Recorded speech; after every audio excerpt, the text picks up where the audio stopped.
Welcome to Brett Ridgway's Learning for Life. This is part three, lesson three of Golden Slippers. In our first two lessons, we learned the verse and the chorus, breaking the melodies down in small bite-sized pieces, hopefully digesting each small piece, meaning that you can play it without really thinking too much about it, that you can play it at various speeds so that you can memorize it with your heart and not with your head. And that might take some time. Unfortunately, a lot of us don't like to take time. We just want to get and learn as quickly as we can, and being honest regardless of the consequences. So we want to learn slow. We want to learn well. The other thing that we're going to do today is we're going to be doing the chords of the tune. And I'm going to give you a clue on how to find those chords with both the melody and with your voice. So what we're going to do is I'm going to play the melody of part A for you, or the verse. And, I don't have the best voice in the world, and you may or you may not. But here's my point. I'm playing this. Go to a room where nobody could hear you. I'm in a room where nobody could hear me, but this is going to be all over the internet. This is going to be on YouTube. My point is this: we need to get over ourselves. And if I can do it publicly, and not great, you can do it in the privacy of your room, but it will really, really help. Now, the two things that are going to give us the clue, as I said, are the melody and our voice. So let me show you the melody first, and then I'm going to show you how to do it with your voice. So if you're playing the melody, we're playing a C.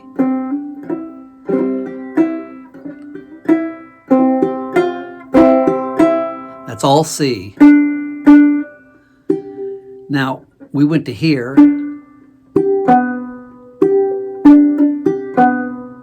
Listen.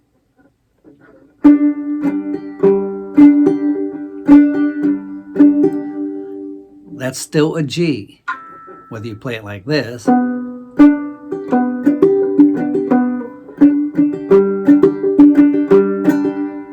So you're going from a C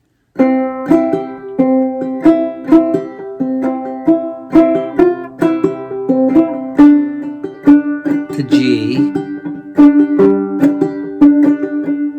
back to C. Then that all repeats.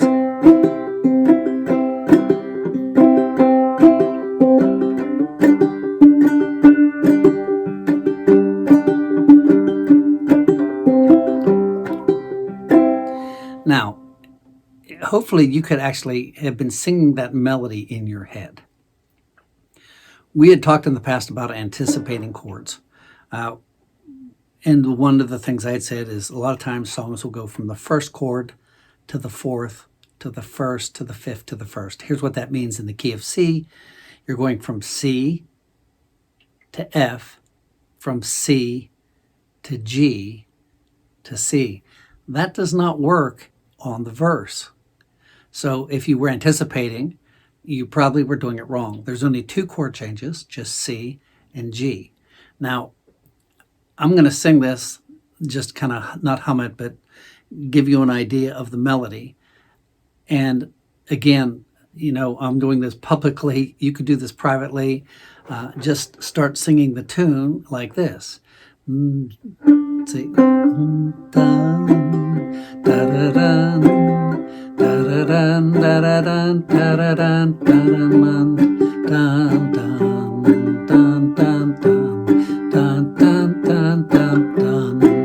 Now, I'm going to show you, I'm going to anticipate it wrongly. So I'm going to go from C to F, and you'll hear this.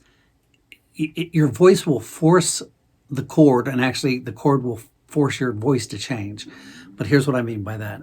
Da da da da da da da da da da. So you could tell that throws you off.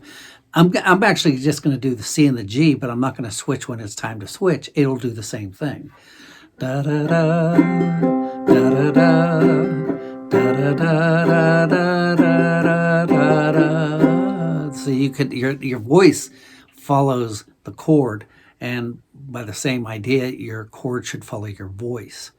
So you know there's only two chord changes, C and G. So what I'm recommending is to put this on pause and sing it. Sing the melody, go somewhere if you don't want somebody to hear you and sing the melody and see if what I'm saying is going to work. It does work, but I want you to experience it rather than just me singing it. I want you to hear the chord changes with your voice. All right. So go ahead and do that. And when you get back, we will do the chorus. So in the chorus, we're going to do the same thing. And the chorus gives us a lot more clues. Sorry. Now we're making an F chord.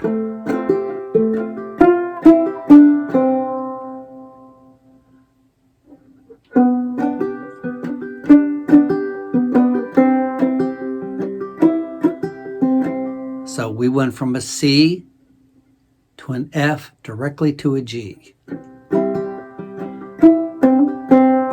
Here's your F to your G, back to C. Again,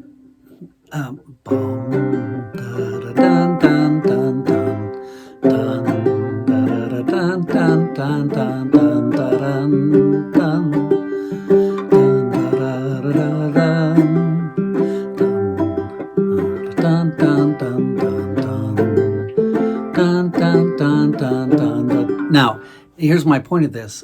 Try singing it and just stay in C. Dun, dun, dun, dun, dun, dun. See what I'm saying? So again, I would stop right here. And I would go back and I would work through this with your voice. Learning it with your voice rather than saying, me calling out the chords or looking at a book and seeing the chords. When somebody calls out the chords or you're looking at the chords, all you're doing is you're teaching your eyes to play. You're not teaching your hands to play. You're not teaching your ears to play. All you're doing is looking and saying, oh, it's time to switch. You don't learn near as well. And if you do what I'm suggesting, you're going to start hearing chord changes in everything that you play. Not right off, but with practice. So go through this, go through the verse and the chorus. And when you come back, I'm going to give you a practice track that you can work with. But please stop. Please stop and do that right now. All right, so we're going to use the practice track. It'll go through 3 times. The first time, you're going to have a 4-beat count in. Now, the melody is going to come in on the 4th beat. So you're going to have 1, 2, 3, 4, and then you come in on 1 with a C chord. All right, so try to keep going through this. If you mess up, try not to stop. Try to find your place, listen, and let's give this a shot. Here we go.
messed up there, but I kept going.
So, I didn't call out the chords.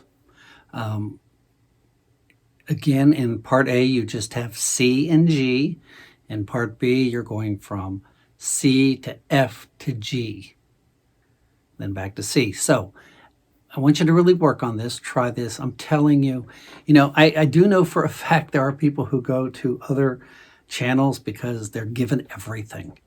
They're given their chords. They're instructed where they're teaching with their eyes, even though they're not even thinking about that. That's what's happening.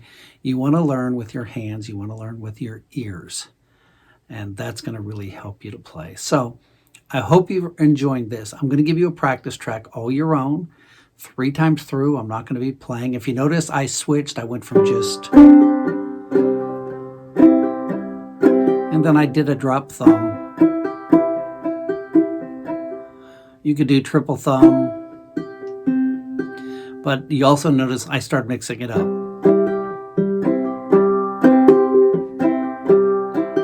You can do whatever you want. Your focus, however, should be on learning the chord. So if you just want to strum, that's fine too. Whatever works best for you. I want to thank my patrons. And by the way, don't leave, where you got a practice track. I want to thank my patrons for their giving, for their help, for their support. We desperately need your help. If you can help support this channel. I have considered going back and making patron-only videos. I'm not going to do that at this point, but we do need your help. And anyone who can help would be greatly, greatly appreciated. I cannot tell you how important that is. I couldn't be doing this without the help of patrons. So I want to thank them. I want to thank those who are sharing, who are commenting. Commenting on the videos actually helps me, and I want your opinions, but it also helps in other ways. But I want your opinions of how these lessons are going for you and how you're doing with these lessons. Also, if you go to our website, you'll see that I do have a CD called Full Circle. It's 100% banjo. Everything in it is banjo. You'll hear backup. You'll think it's a bass. It's actually a cello banjo. I used 4 different banjos on it. I used this one here. I used Pisgah, Dobson with the tone ring. I used a cello banjo, and I used a gourd banjo. And those are all in there. That's the only thing you're going to hear on that CD, whether it's lead, backup, fill-in. It's all going to be banjo, and it's called Full Circle. Also have a Clawhammer banjo book, which you may enjoy, which are all fiddle tunes and things of that nature. So that's on there. So I'm going to give you your own practice track. Here you go. This is all for you. And 3 times through, same thing we just did.